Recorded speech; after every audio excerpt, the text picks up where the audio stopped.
Hi, it's Mark. In this video, I'm going to be revealing the investing strategies that I used to go from beginner investor with very little money to multi-millionaire by the age of 35, and how you can do the exact same thing. So I've got a simple question for you. Do you want to be rich and have the freedom that comes with being financially stable? Many people do. Why do you think there's so many get-rich-quick schemes out there? Most people, though, unfortunately have a lottery mentality. They're just waiting for the magic fairy to come down and hand them $1 million. Do I look like the magic fairy to you? If the answer is no, and I really hope it is no, then smash that thumbs up button and subscribe to the channel. The truth is, lots of people think that winning a chunk of money will make all your problems just disappear. But they'll be in for an absolute shock. Without the correct investing and mindset strategies, it will be all gone, and in no time you'll be back to square one. You need a solid, consistent investment plan which gradually builds your wealth over time.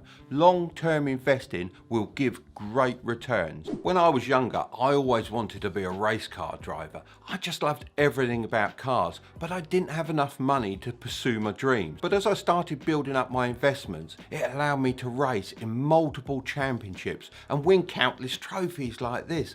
I even got my helmet here, look. You sometimes see it at the back of the shots. How cool is that? My investments even allow me to spend time having fun making these YouTube videos, like the one you're watching. I don't currently make any money from this channel, and you can sit back and relax because I'm not going to try and sell you something at the end either. There are so many different investments out there. It's super easy to get distracted by the next shiny object. It's also confusing when you have someone telling you that this is the best thing, the latest and greatest, and if you don't invest, you could end up losing thousands. You may have heard of Bitcoin, penny stocks and short selling, but I found the key for me is not to get overwhelmed and distracted by the latest trends. Now you've got to face it, you are never going to be an expert at everything, and by consistently changing your investing strategy, you ultimately end up with less money, and at some point you're going to make a big mistake. I have nothing against experimenting, but I've kept my main investments very consistent over the years,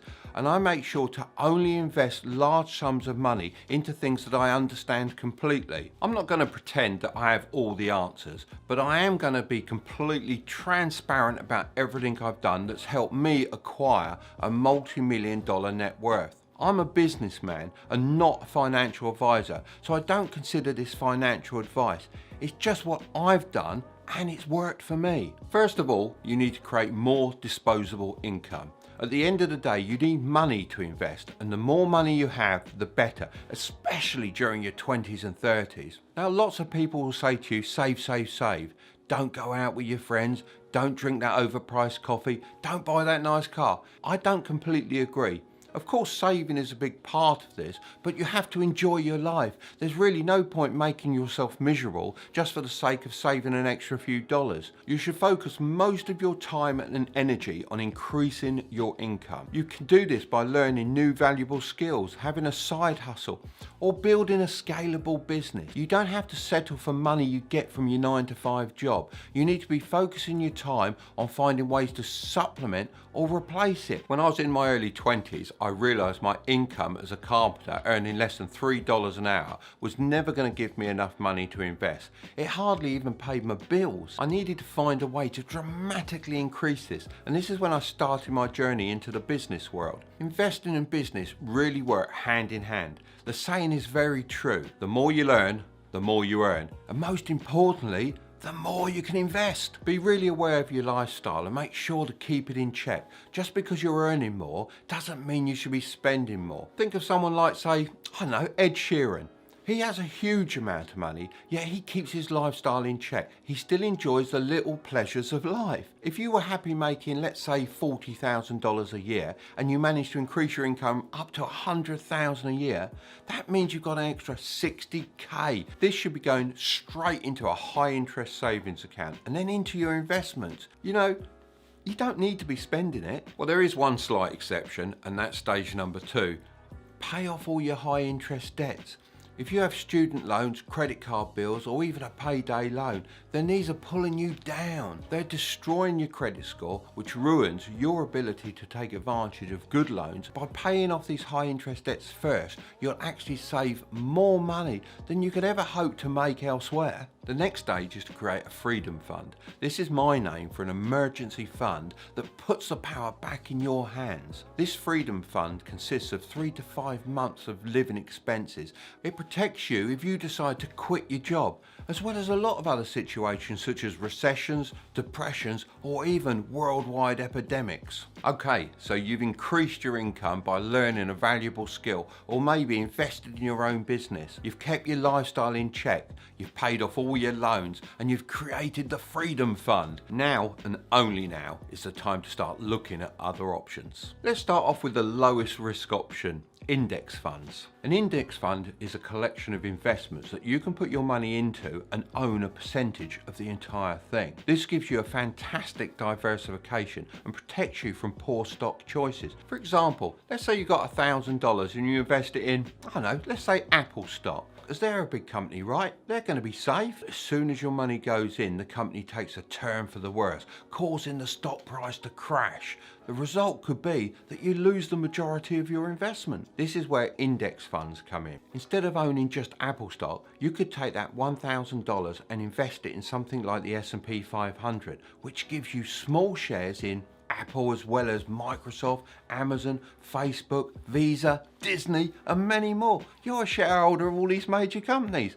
Now, if something happened to Apple, it would be balanced out by the other investments in your index funds. Now, lots of people will try and convince you that a mutual fund is superior. A mutual fund is very, very similar to an index fund, except it's controlled by a very smart person whose job it is to pick the stocks in the fund. The purpose of a mutual fund is to try and beat the market and get better results for the investor. However, in the vast majority of cases, you'd be much better off putting your money into a simple index fund with less risk and often a greater return. This is because index funds charge extremely low fees. The S&P 500 charges 0.07% annually, and mutual funds charge high fees, between 1 to 2% of your account balance annually. If you invested $10,000 into a mutual fund, then $200 would go straight into that fund manager's wallet every single year, even if he caused you to lose money through poor stock choices. On the flip side,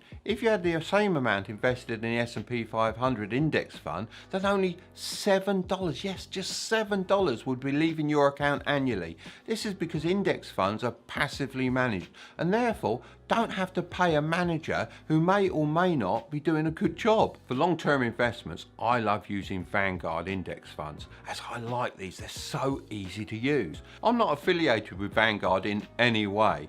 I just like the way it works. I also like to mix it up a little bit with some international funds and bonds to diversify my portfolio even more.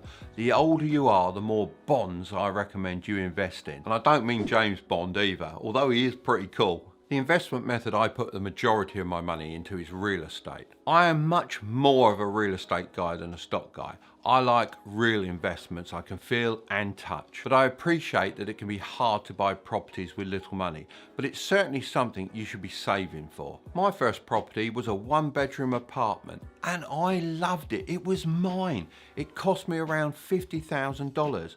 And when I moved out, I decided to rent it $500 a month. I had this property for around about 10 years, and when I sold it for $150K. And after this, I was obsessed with the money that we could make from real estate. Now, this is a good time to decide which type of investor you are. The first type is a capital gains investor.